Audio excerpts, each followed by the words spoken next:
Hello students, welcome in today's session.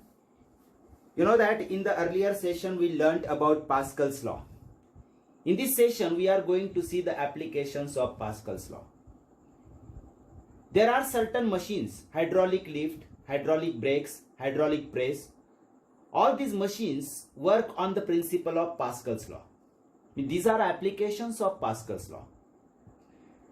Now some of the applications we are going to see here in detail.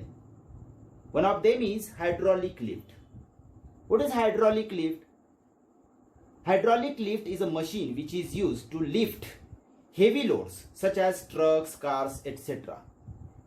And the working of this machine is based on Pascal's law. So we are going to use Pascal's law here. Okay.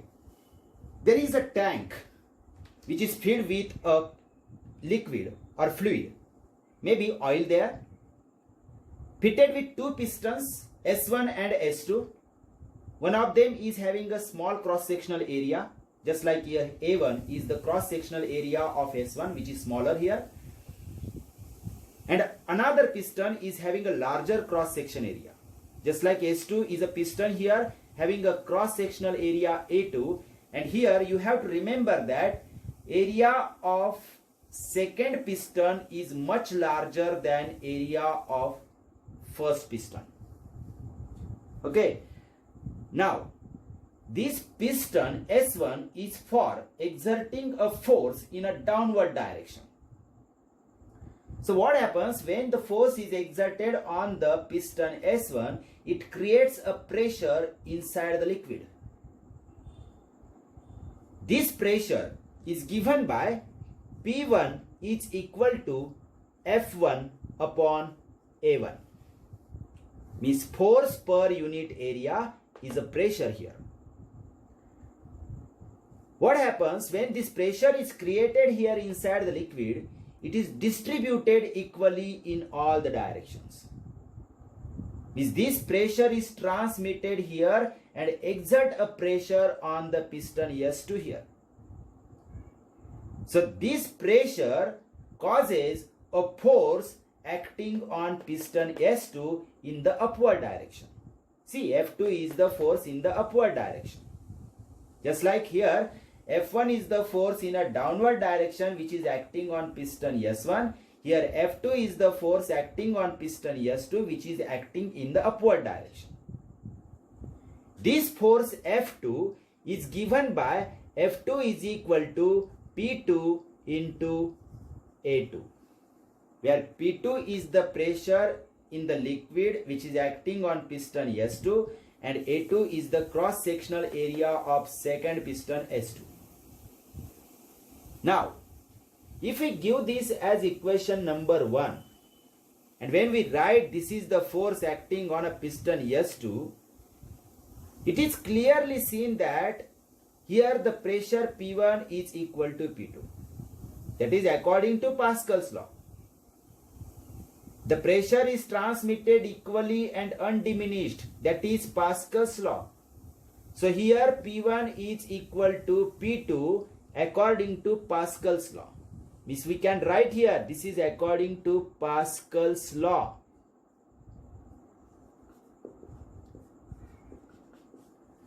If we put this value of P2 in above equation, we get F2 is equal to P1 into A2. Means in place of P2, we have written P1 here because P1 and P2 are equal. So we can write P1 in place of P2 here. Okay. Now, from equation 1, if we substitute the value of P1 in this equation, we get F2 is equal to F1 upon A1 and this A2 multiplied as it is here. The same equation can also be written as F1 into in bracket A2 upon A1. Means both the areas taken in one bracket. There is no change in the above step and this step. Same, just the two areas are taken inside the bracket and F1 is multiplied here. And this is the force F2 which is acting on the piston S2. Now from this equation we can say that as A2 is much greater than A1, so it clearly indicates that F2 is also much greater than F1, because this fraction will become greater than 1 as A2 is much greater than A1. So this fraction will be greater than 1. So we have to multiply some number to F1, then it becomes equal to F2, means F2 is much larger than F1. So here we can write F2 is larger than F1. Now from all this discussion and the final result we get here, what does this say? This says that a small force acting on one piston is converted into a large force. This is a small force which is converted into a large force at the piston S2. And this is the technique, this is the mechanism which is used to lift heavy loads, just like cars or trucks. They can be moved up or moved down just by adjusting the force here on the piston S1 here. So very simple and easy to understand. I hope you must have understood what is the mechanism in a hydraulic lift. But one thing you have to remember here, that this machine works on the principle of Pascal's law. So it is the application of Pascal's law. Is that clear? Okay guys, now let us discuss about the second application of Pascal's law. Hydraulic brakes. As the name suggests here, hydraulic brakes are used in four-wheelers and larger size vehicles.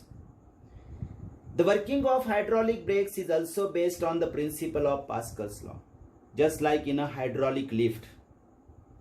Same as hydraulic lift, only the difference is that here 4 to 5 cylinders are inside the hydraulic brakes. This is a schematic diagram of hydraulic brakes. Out of these 5 cylinders, one cylinder is known as master cylinder and all the 4 other cylinders are known as slave cylinders. One end of the master cylinder is fitted with piston which is connected to the brake pedal. And all the slave cylinders are fitted with pistons which are frictionless pistons.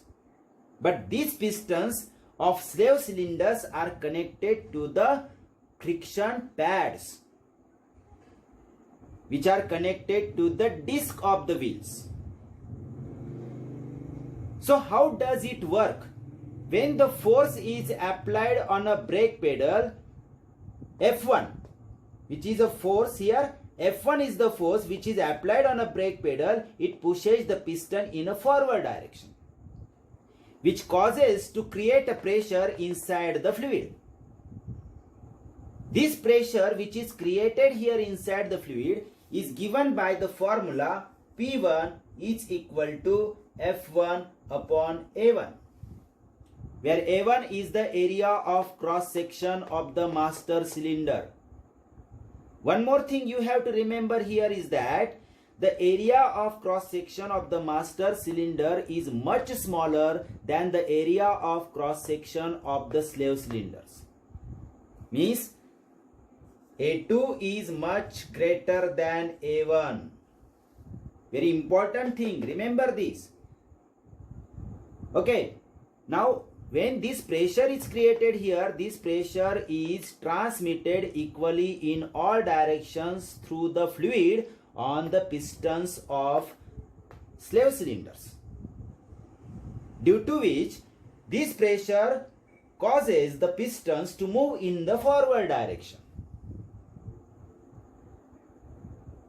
And again the force is exerted by these pistons on the friction pads, because these pistons of slave cylinders are connected to the friction pads. These friction pads rub against the disc of the wheels. So when the force is exerted on the friction pads, these friction pads rub against the disc of the wheels, due to which the vehicle slows down or stops when the brake pedal is applied here. The force on the brake pedal is applied here. Now if we want to write the force created here on the pistons of slave cylinder, we can write that force as F2 is equal to P2 into A2. This force is equal to pressure into area, where P2 is the pressure created at the slave cylinders, A2 is the area of cross section of the slave cylinders, and F2 is the pressure created on the pistons of slave cylinders. According to the Pascal's law, this pressure P2 is exactly equal to the P1. Means we can write here, but P2 is equal to P1. Means in place of P2, we can write P1 in this equation using equation 1 and equation 2. What we can write here, using this Pascal's law, we can write F2 is equal to P1 into A2. This multiplied A2 as it is here. And if we substitute the value of P1 from equation 1, we get F1 upon A1 into A2 as it is. Means we can also write this equation as F1 into in bracket A2 upon A1, where the left side is F2. Now there is no change in the above step and this step, only we have written these two areas in a single bracket and F1 is multiplied here.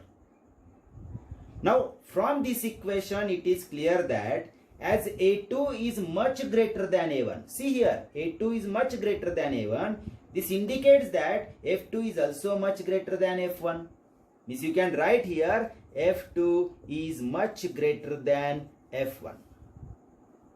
Now what does this say? This says that a small force which is exerted on a brake pedal gets converted into a large force at the slave cylinders. Due to this force, large force, the motion of the vehicle slows down or the vehicle stops at a very instant. So I hope that you must have understood the second application of Pascal's law, which is known as hydraulic brakes. It can be understood easily with the help of this diagram.